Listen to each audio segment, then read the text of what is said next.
Thank you, Professor Koo, and thank you all for coming this afternoon. It's an honor and a privilege to be here. It's also my first time in Korea, so it's been a very fun visit, and I've been happy to be here and happy to have you all come. I'm going to talk today about education and inequality of opportunity in the United States, though I think much of what I talk about is applicable to many other countries and contexts, so I hope it will have some resonance for you all as well. I'm going to tell you about a large project that I've been working on with some colleagues and graduate students for the last 5 years, where we've collected data from every public school in the United States. There's about 80,000 public elementary schools in the United States, and so we've collected the test score data for every student in every public school in the country for the last 8 years. So the data I'm going to show you is based on about 350 million standardized test scores. So there's a lot of information here, and what I've been trying to do over the last few years, and what I'll tell you about today, is trying to use all that information about the schools and about the students' test scores to learn something about where opportunities for students to learn and grow are high and where they're low and what causes that, as a way of trying to understand what's the role of schooling in shaping educational inequality and what kinds of educational policies and practices might lead to more equal opportunity for students. So let me show you a little bit of the data to begin with. I'll explain this. So each of these dots here is a school district in the United States, a community. So each community in the United States runs its own schools. We call that a school district. There are about 13,000 of those communities in the United States, and so each of these dots here is one of the communities in the United States. And on the horizontal axis, I've created a measure of the socioeconomic conditions in that community. So it's a measure of the income of families and the education level of parents and the poverty rates and things like that. So to my right are communities that are very high income, highly educated, advantaged communities. To the left are the lower income, less educated communities. And then I've taken all the test score data, and we've constructed a measure of the average achievement of students in each community and measured it against the national average. So if you're at the 0 here, you have the students in that community have test scores that are equal to the national average. And higher is obviously above average and lower is below average. And it's measured here in grade levels. So if you're one grade level above, it means that the average 4th grade student has scores equal to the average 5th grade student in the country, and so on. So this is a way of kind of comparing the test scores of students everywhere in the country against a kind of a common standard. So there's a couple things you should be able to see in this picture. First, there's a very strong relationship between the socioeconomic conditions in a community and the average test scores of children in that community. So in some communities in the United States, students have scores that are on average 3 grade levels higher than the national average, and in some communities, students have test scores that are 2 or 3 grade levels below the national average. So we have an enormous amount of variation in the performance of students across communities. So the question then is, why is there so much difference in how much students know and how well they perform on standardized tests across communities? It's not because the students are innately different from one community to the other, right? So it must be something about the kinds of opportunities that children have had in different kinds of communities. And so what this shows you, I think, is that opportunities for children to learn are very high in the more advantaged communities and very low in the poor communities. The other thing that I think is important to notice is there's still some variation. That is, not all poor communities have equally low scores, and not all rich communities have equally high scores. So opportunity varies partly because of socioeconomic condition, but partly for other reasons as well. So I want to spend the rest of the talk trying to help us think about what's behind this picture. Think about this as the thing we want to understand. Why does the world look this way? So let's think about what's the role of schools in creating this. Are schools the reason why the world looks this way? So there's three views of the role that schools play in creating opportunity in society. So one view is what sometimes is called the view of the schools as the great equalizer. The idea is that children grow up in families with very different resources. Some are born in rich families, some are born in poor families. And so they have unequal opportunities from the start, but schools can equalize opportunity. So they can make sure that even children from poor families have lots of opportunity to learn that will get them the same level of opportunity as they would have had they been born into a more advantaged family. So in that view, schools equalize opportunity that would have been unequal because of other reasons. The second view is that schools actually make inequality worse. They exacerbate inequality. And the idea here is that in rich communities, the schools have lots of resources and have very good teachers and nice facilities and create lots of opportunities for students to learn. And in the poor communities, the schools have worse facilities, fewer resources, they can't attract the good teachers, they have a lot of teacher turnover and so on. And so the schools are of less good quality in the poor communities, and so the schools themselves create more unequal opportunity because the institution of schooling is structured in a way that's inherently unequal. So that's the second view. The third view is that schools really don't do anything at all in relationship to inequality, that the broader structure of inequality in society is the dominant force. And so where you're born and who your parents are and how much resources your family has matters much more than schools. Schools don't really make enough of a difference to matter. And so this is this question about whether schools equalize opportunity or disequalize opportunity or really don't do anything at all for opportunity. That's been a long question in the sociology of education for decades, and many people have looked at it in different ways. So I want you to kind of keep that question in mind. We're trying to sort of think about which of these is really true.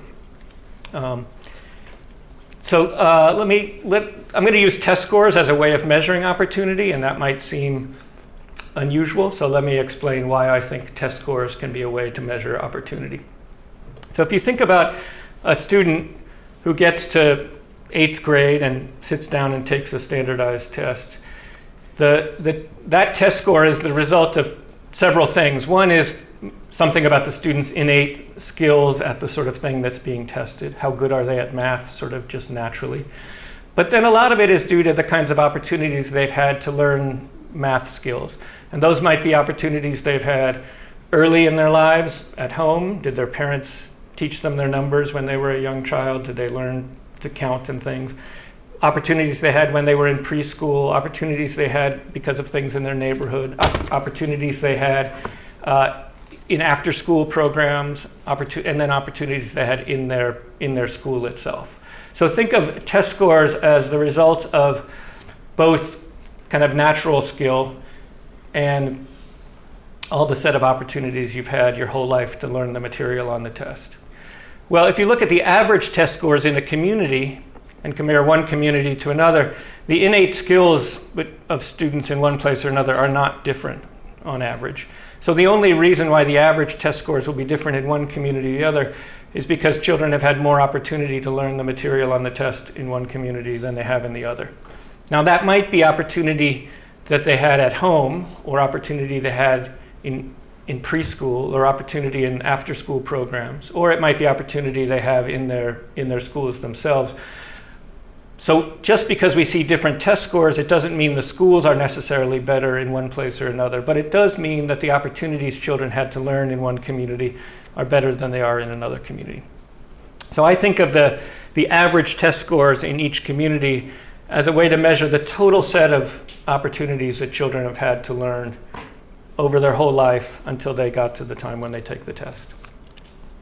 Now, another thing to remember about test scores is test scores don't measure intelligence. They're not, the kind of tests we're using here are not IQ tests. They're not intelligence tests. They're measures of performance. They measure what students have been taught and what they've learned and how motivated they are on the day that they take the test. But we shouldn't think of them as intelligence tests. That is, they're not telling us that the children in one community are more naturally intelligent than the children in another community. They're telling us they've had different opportunities. And the third thing to remember is that standardized test scores, how well children do on a math test or a reading test, are not the only thing anyone wants from schooling, right?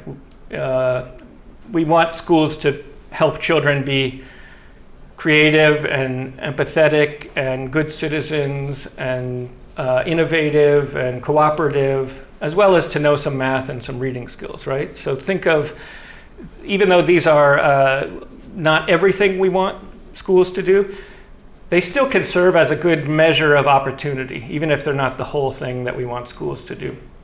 So I think even though they're imperfect as measures of the outcomes of schooling, they're still a good proxy measure for the kinds of opportunities kids have had. All right, so that's a little background on what we're going to be talking about in terms of thinking about opportunity, thinking about the role of schools in creating more equal opportunity. This is a map of these 13,000 communities in the United States, just to show you a different view of this. Is the same data I showed you before, but now on a map.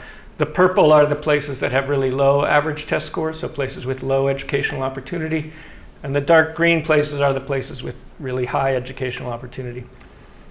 If you know much about the geography of the United States, you'll see that in the southeast here and in much of the west, opportunity is relatively low. Many of those places are relatively poor parts of the country. And up in the northeast and in the big cities of the Midwest, opportunity is generally pretty high. Those are places that tend to be kind of more middle class and more advantaged. So the data I'm going to use we made it all publicly available, so you can have it if you want it. You can go to our website and get all the data I'm going to show you today. But it's based on about 13,000 communities or school districts, as I'm going to call them. It's test scores from children in grades 3 to 8. We test every child in every school in the United States in grades 3 through 8. So every year they're tested in both math and reading. So those are the data I'm going to use. It's 8 years worth of data from 2009 to 2016. I have test scores. We can look at it separately by social class, that is whether families are poor or not. We can look at it by the race or ethnicity of the students. I'll show you a little bit later where we break it down by students' race. As I said, there's about over 300 million test scores that are sort of sitting underneath this. And I won't tell you today about the giant process of actually getting all the data and making this, because that's a much longer story. But we've done it all for you, and you can have the data if you want it now. And then I'm going to use some demographic data about the communities. We get data from the census. The US Census tells us a lot of information about each community, and so that helps us understand where socioeconomic conditions are high or low. All right, here's the picture I showed you before. Now let me show you a little bit more in depth. First, if we look at just the 100 largest districts in the United States, so those are these. So I don't know if the big circle there is New York City. That's the biggest school district in the country. The big one below it to the right is Los Angeles. The next biggest one over to the left is Chicago. So the big cities that are all there. But one of the interesting things here is that Los Angeles and New York, the two big ones, are very similar in terms of their socioeconomic conditions. On average, families there are, in those who are in public schools there, are poorer than the national average, but about equally poor in those two places. But the test scores in Los Angeles and New York are quite different from each other. There's about a grade level difference. So on average in New York City, children are getting much more opportunity to learn than children are in Los Angeles, even though they have the sort of same economic conditions. And so that says it's more than just economic conditions that create opportunity, that there are characteristics of local communities that matter. Maybe the quality of the preschools available, or the neighborhoods, or the availability of other kinds of after-school programs or things like that. So even though socioeconomic conditions are very important in thinking about opportunity, they're not the only thing, because otherwise Los Angeles and New York would sort of have the same kind of test scores. Now, what I'm showing you here is test scores for 3rd through 8th grade averaged together just to get one number for every district. But it's useful actually to think about how these patterns change if we look at third grade scores, fourth grade scores, fifth grade scores, and so on. So let me show you that. So this is what, if I just look at the third grade scores, this is what the picture looks like, a lot like the one I just showed you. But you'll notice the slope of that line was a little bit flatter now in third grade. It's still relatively steep. So the children in rich communities have better scores in third grade than the children do in poor communities. And if I could go back to kindergarten, you would still see a relationship like this, maybe not quite as steep as you see it here, but you'd still see this pattern. Now I want you to watch what happens as we look from third grade to fourth grade to fifth grade and so on. So here's third grade, here's fourth grade, fifth grade, sixth grade, seventh grade, eighth grade. So a couple things happen there. One is the line gets sort of steeper, right? The richer communities' scores go up relative to the national average, and the poorer community scores go down relative to the national average. So the difference in scores between rich and poor places gets bigger over time. But that's not true everywhere, right? If I go back, let's watch this again. And I want you to watch Chicago. So Chicago's the one in the white. So Chicago is a relatively poor, very big city. And actually, if you watch this place here, so this is Baltimore over here. I don't know if you know Baltimore, but Baltimore is a big, poor city too, not as big as Chicago. But I want you to watch both Baltimore and Chicago as things happen. In third grade, they have scores that are about equal, right? And Chicago is about a grade or a grade and a half below the national average. But as we go through time, Chicago students sort of catch up to the national average. They learn a lot from third to eighth grade in Chicago relative to other poor districts, right? They don't go down like everyone else. Baltimore, maybe I pointed the wrong one, but I don't know if you saw, but Baltimore went way down, right? Students didn't learn a lot in Baltimore from third to eighth grade. And so that says, even though we see this general pattern of increasing inequality between rich and poorer communities over time, it's not true everywhere. And it's sort of where you are matters. And one of the things that's nice about having 300 million test scores is that you can actually see what happens in each individual place instead of just sort of seeing, well, what happens on average. And then we can start to say, well, what's exciting, what's going on in Chicago that makes it possible for children to learn a lot, even in a relatively poor big city, and what's going wrong in Baltimore that makes the opposite true. So if you think about, now there's sort of two dimensions you can think about the test scores. On the one hand, we have the measure of the scores in a place in third grade. And that tells us something about the opportunities that children have had up till they're in third grade. So that includes all the opportunities they had when they were young children, at home, in their child care center, in their preschool program, in their neighborhoods, and in the early elementary years. So the third grade scores are sort of a mix of opportunities that children have, not just in school, but throughout their early lives, right? But we can also look at the growth rate of scores from third to eighth grade. So how much do children learn in a community as they move from third to eighth grade? And that is influenced by the opportunities that they have in third through eighth grade. That's much more related to the quality of the schooling opportunities they have, because most of their learning experiences are in school at that time, right? So we can think of the scores in third grade as a measure of early opportunities, and the growth rate from third to eighth grade as a measure of the kind of more school-based opportunities. It's not the only, children have other opportunities to learn besides school from third to eighth grade, but most of them are going to be school-related. And so if you think back on Chicago had pretty low scores in third grade, which suggests it doesn't provide very good opportunities for children to learn early in their lives, but has a very high growth rate. So that suggests in Chicago there's very high opportunities to learn in those middle years. And so it's useful to kind of distinguish those two things. And so I'm going to show you a little bit about that. So now this is the same data Again, on the horizontal axis, this is the measure of socioeconomic conditions in the community. But now the vertical axis is a measure of the growth rate, how fast children's test scores improve on average from 3rd to 8th grade. And if you're at the national average, you're at 1, which means your scores go up by 1 grade level every year, which is by definition the average. But if you're above that line, then children in the community are learning faster than the national average. And if you're below the line, you're learning slower than the national average. And you can see, again, there's some relationship. The richer communities have higher average growth rates than the poorer communities. But the correlation is not nearly as strong as it is in the 3rd grade scores, right? For those of you who like statistics, the correlation of the 3rd grade scores with socioeconomic status is about 0.75. And the correlation with growth rates and socioeconomic status is about 0.2. So it's much stronger. It's much easier to predict 3rd grade scores if you know the socioeconomic characteristics of a community than it is to predict growth rates. Another way to say this, there's lots of rich communities where kids don't learn very fast and lots of poor communities where kids do learn pretty fast.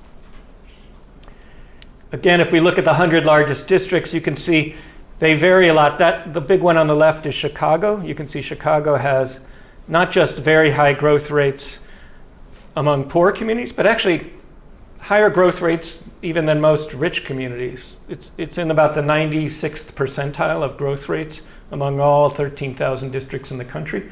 So Chicago is a kind of an interesting case because it's a big urban city with pretty high levels of poverty, and yet students there are learning at a faster rate than in 96% of the communities around the country, regardless of their socioeconomic conditions. So we've spent a lot of time talking to people in Chicago, trying to sort of understand what's happening. But the point I want to make here is that the growth rate is not very correlated with socioeconomic conditions. And in fact, the growth rate's not very correlated with 3rd grade test scores. So now I've taken these two measures, and on the bottom axis I here have a measure of what's the average test scores in the community in 3rd grade. So if you're over on the left, you have high scores in 3rd grade relative to the average, and if you're If you're over on the right, you have high scores, and if you're over on the left, you have low scores. And then the vertical dimension is this growth rate dimension. So if you're at the top part of it, you have high growth rates, and bottom. So think about this now in terms of opportunity. If you're up in the upper right corner here, you're a community that provides high opportunities for children to learn early in their lives and high opportunities for them to learn in the middle years from 3rd to 8th grade. You have high 3rd grade scores and high growth rates. So that's a great place to raise your child. I recommend you all move there. On the other hand, if you're in the lower left corner, you have low opportunity early in life and low opportunity during the 3rd to 8th grade years. And if you thought that schools just mirror larger socioeconomic condition, that the schools are sort of bad in poor communities and good in rich communities, so that they exacerbate inequality, then you would think most communities would either be in the upper right or the bottom left. If you're good at providing opportunity early on because of family resources and so on, then you have good schools. And if you have low family resources and low early childhood opportunities, then you have bad schools. But you can see that's not the case. There's just as many communities in the other two corners of the graph. That is, there's lots of communities where kids have a lot of opportunity early in their lives, but then they don't have much opportunity to learn while they're in school. The schools aren't that great. And likewise, there's lots of communities where kids don't have great opportunity early in their lives, but have lots of opportunity in school. So Chicago would be up in that corner up there. And so this, I think, helps us to answer the question, do schools reproduce the inequality in society or not?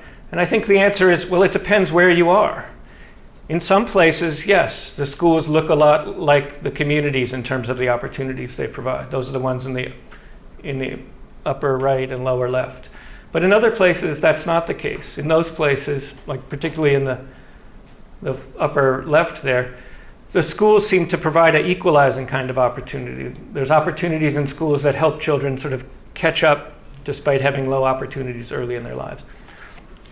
So it suggests the answer might not be simple. It might not just be, the 3 stories I told you at the beginning. It's not just one story. It might be a different story in different communities. Here's the same picture, but now the 100 largest districts. Again, Chicago is way up there. Baltimore is this one way down at the bottom there, right? So Baltimore has low early opportunity and low growth rates. So that's not great. Nobody here from Baltimore? Good. Okay, good. All right. I don't want to offend anyone. But. All right. So what I've told you so far is how opportunity varies if we look across communities. So we've looked at 13,000 communities and said, how much opportunity is there early and late in children's childhood in those communities? But another question we might ask is, how does the opportunity vary within a community? So every community is not monolithic. So many communities have both higher income and lower income families in them to some extent. Right? And in the United States, we also have a lot of racial divisions that are related to socioeconomic divisions. So how well do schools and communities provide the same opportunities for children who in the same community but have different backgrounds? So do rich and poor children in the same community get the same kinds of opportunities? Do white and black students in the same community get the same kinds of opportunities? So instead of looking across communities, now we're going to look whether opportunity is equal within the communities.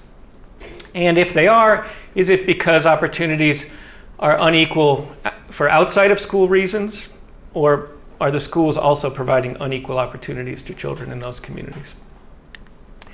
So one way to look at this is to look at the scores of rich and poor students in the same community. So now this picture, I've taken each community and I'm going to map the test scores of the non-poor students on the horizontal axis against the test scores of the poor students in that community on the vertical axis. So as an example, you can see New York City is the big dot there in the middle, right?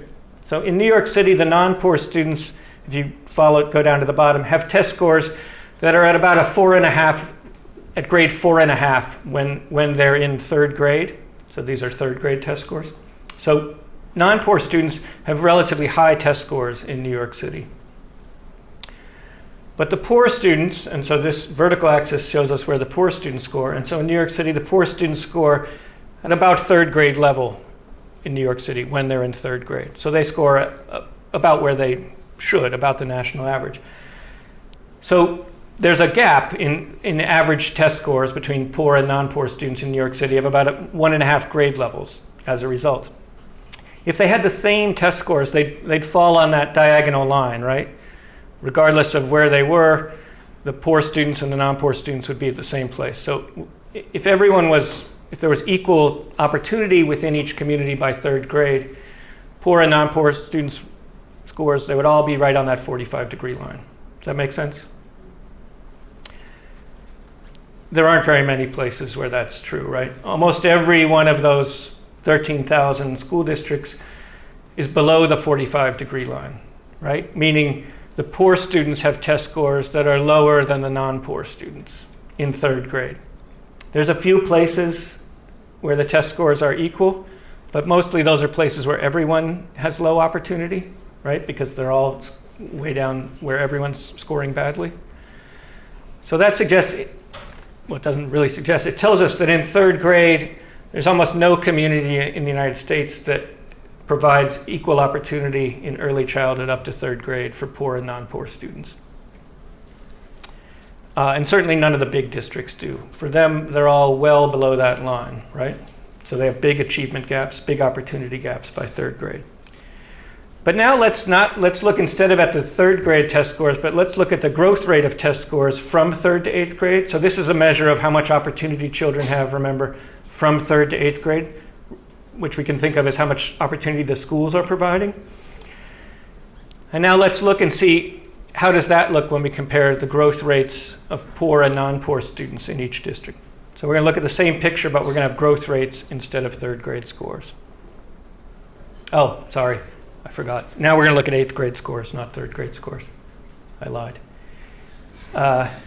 Apologies. So there's 3rd grade, there's 8th grade. It looks a little bit worse by 8th grade, right? Most of the dots get a little further away from the line. If we look at the growth rates, this is what I promised, sorry, one slide too late. If we look at the growth rates, now you can see though the growth rates are much more clustered around the line, right? So remember what that means. If you fall on the diagonal line, then the poor students have the same growth rate from 3rd to 8th grade as the non-poor students, meaning they have the same opportunities to learn while they're in school. So that's good. And in many places, they're actually above the line. What does that mean? That means that the poor students actually are having higher opportunities to learn. They're learning at a faster rate from 3rd to 8th grade than the non-poor students. So that's equalizing, right? We saw those big gaps in 3rd grade, but in some places, those gaps are going to get smaller by 8th grade because the poor kids are learning faster than the non-poor kids. And then if you're below the line, the poor students are learning slower than the non-poor students. They have less opportunity in the local schools than the non-poor students. And so, again, the answer is, are schools equalizing opportunity or disequalizing? Well, it depends where you are. If you're above that line, schools are equalizing opportunities locally. The poor and the non-poor students are not getting the same opportunities. The poor students are getting more opportunities. So that's equalizing. If you're below the line, it's disequalizing, creating more inequality by having unequal opportunity that favors the non-poor students. And if you're on the line, well, you're not doing anything, right? And so the answer is, it depends where you are. Some communities, the school system seems to be equalizing, and in others, it's disequalizing. Now, where you might want to be is sort of in the upper right, top of the upper right quadrant, where everyone's learning at a fast rate. There's high opportunity for everyone, right? So you're above average for the non-poor students, above average for the poor students, but also above the diagonal line so that you have high opportunity for everyone, but even higher opportunity for the poor students, so that you're sort of equalizing opportunity by having everyone go up, but the poor students go up at a faster rate. And there are a number of places where that's the case. There are more places where that's not the case, obviously. And so the question we're starting to think about is what's going on in those communities that are up in that upper right part of the graph that makes them able to both create high opportunities for everyone to learn, but even higher for the poor students. I'll show you the same picture for white and black students. So black students, or African Americans in the United States, come from families on average with much lower incomes than white families, and tend to have many more disadvantages. And so for many reasons, black students come to kindergarten with much lower levels of school readiness because they've had fewer opportunities because of the kinds of communities they live in or the resources that their families have. And so you see that here in this picture. When we look at 3rd grade test scores, the black students, who are on the vertical axis, have much lower scores than the white students in their same community, partly because they have much lower family resources, lower incomes, lower levels of parents' education. And there's almost nowhere in the United States where there's no difference in the white and black students' test scores or opportunity. Again, a few places, but those are places where opportunity is low for both white and black students, so those are not particularly good examples of how to create equal opportunity. If we then look at the 8th grade scores, you can see same pattern, but actually gets somewhat worse. So here's 3rd grade, 8th grade, more of them move sort of further away from the line. And again, by 8th grade, there's still nowhere where there's equal opportunity and equal test scores for white and black students. But just like for the poor students, when we look at the growth rates, we see the same kind of picture. Most of that inequality in opportunity between white and black students who live in the same community isn't because they're getting different opportunities during the schooling years. It's because they start with very different levels of school readiness. They've had less opportunity earlier in their lives. And there are many places where the school system is equalizing locally, where black students are getting higher opportunities than white students, but many more places where the opposite is true. So the answer again is it depends where you are, right? That opportunity is equalizing in some communities and disequalizing in other communities. Now, what is it about some communities that makes them fall on either side of this line? What is it about some communities that makes them have more equal opportunities versus less equal opportunities? So we've done a bunch of analysis of that, and I'll just show you the most important finding that we have. And that finding is that it's largely about segregation. So many of the communities, there's 13,000 communities. Many of them have lots of schools. And so we measure how segregated those schools are. To what extent do white students and black students, or in this case, do poor and non-poor students attend different schools even in the same community? And if they attend very different schools, they'll be way out on the right-hand side of the picture. And if white and black students attend the same schools, so there's no segregation, they'll be on the left side. And the way we measure this is by we measure how many poor students are in the school of the average poor student versus how many poor students are in the average school of the not poor student. So if the average poor student goes to a school that has 60% poor students, and the average not poor student goes to a school that only has 10% poor students, then that difference between 60 and 10 is about 50 percentage points, so that would put you way out here at the 0.5. So that's what 0.5 means. There's a 50 percentage point difference in the proportion of poor students in the schools of the poor and non-poor students. Now the vertical axis here is the gap, the test score gap between poor and not poor students. So 0 means the scores are the same. You see there's almost nowhere where the gap is 0. And in some places the gap is as high as 4 grade levels. So poor students are 4 grades behind the non-poor students in the same district. But what's striking here is there's a very clear relationship with segregation. The more segregated the school system is, the bigger the gap is. And now the question is it bigger because in segregated places kids come to school with big differences in test score? Or is it because after they're in school, the segregated system makes their gaps grow more? So when we look at that, this is the same picture but for white blacks, okay? So again, white and black student segregation on this axis, and the white-black test score gap on this axis. So again, the places that are more segregated have much bigger gaps. In some cases, the white-black gap is almost 5 grade levels difference. So more segregation is associated with much larger gaps. In fact, there's no segregated place in the United States that doesn't have a very big gap. It seems sort of impossible to produce equal opportunity when you have high levels of segregation.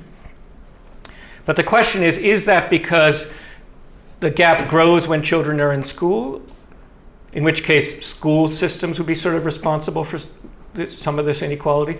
Or are segregated places that just have bigger gaps when kids get to school? And the answer is both are true, but here's the measure of how much it grows when they get to school.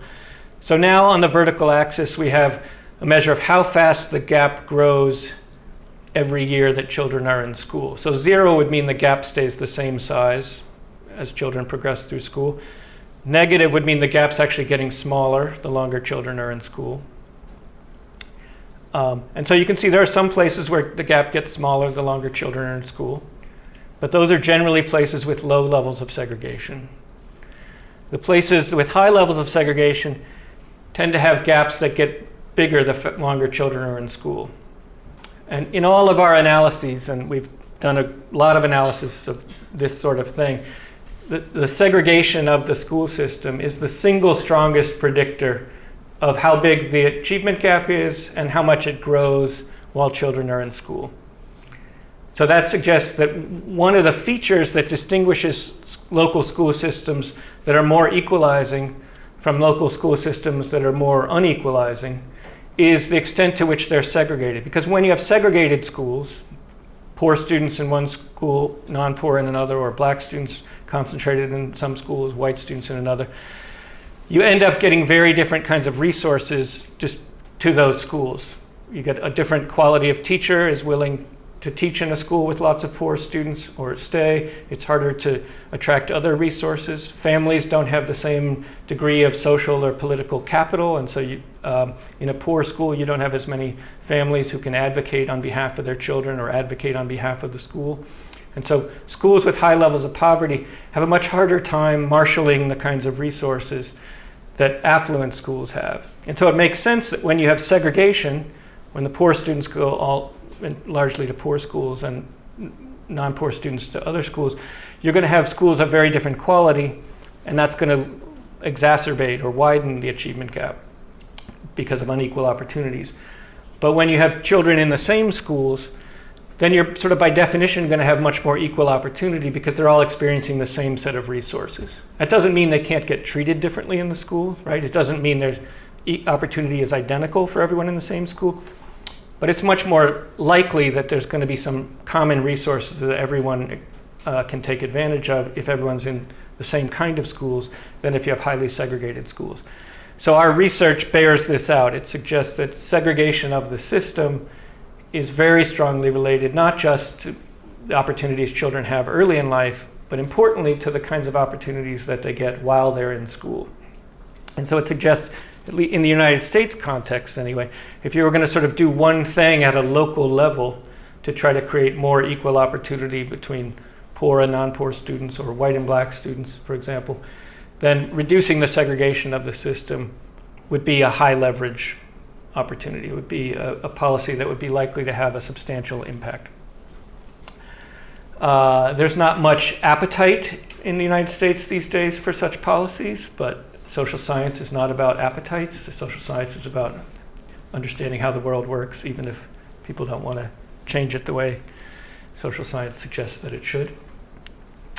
So to wrap up, let me just sort of summarize the main points that I just made. So the question I started with was, what role does schooling play in educational inequality? And the answer, I think, is it depends where you are. In some places, the schools are equalizing, and in other places they're disequalizing, and in others they seem to play little role. Most of the inequality in students' outcomes is present when they get to school and unchanged during the schooling years. And if we want to know what feature of the system is related to that, certainly others than segregation are, but segregation is the most predictive measure that we have. I've said all of this, so I think I won't repeat it. Just to end with this, if you're interested in our data, you can get it online. And if you wait a few months, we're going to have a much fancier website that will have the data online in a way that you can play with it, that you can like make all these graphs and explore the data in a much fancier way. So stay tuned for that. So in closing then, I just want to thank you all for your attention and for coming today, and I'm looking forward to the discussants' comments and your questions. Thank you.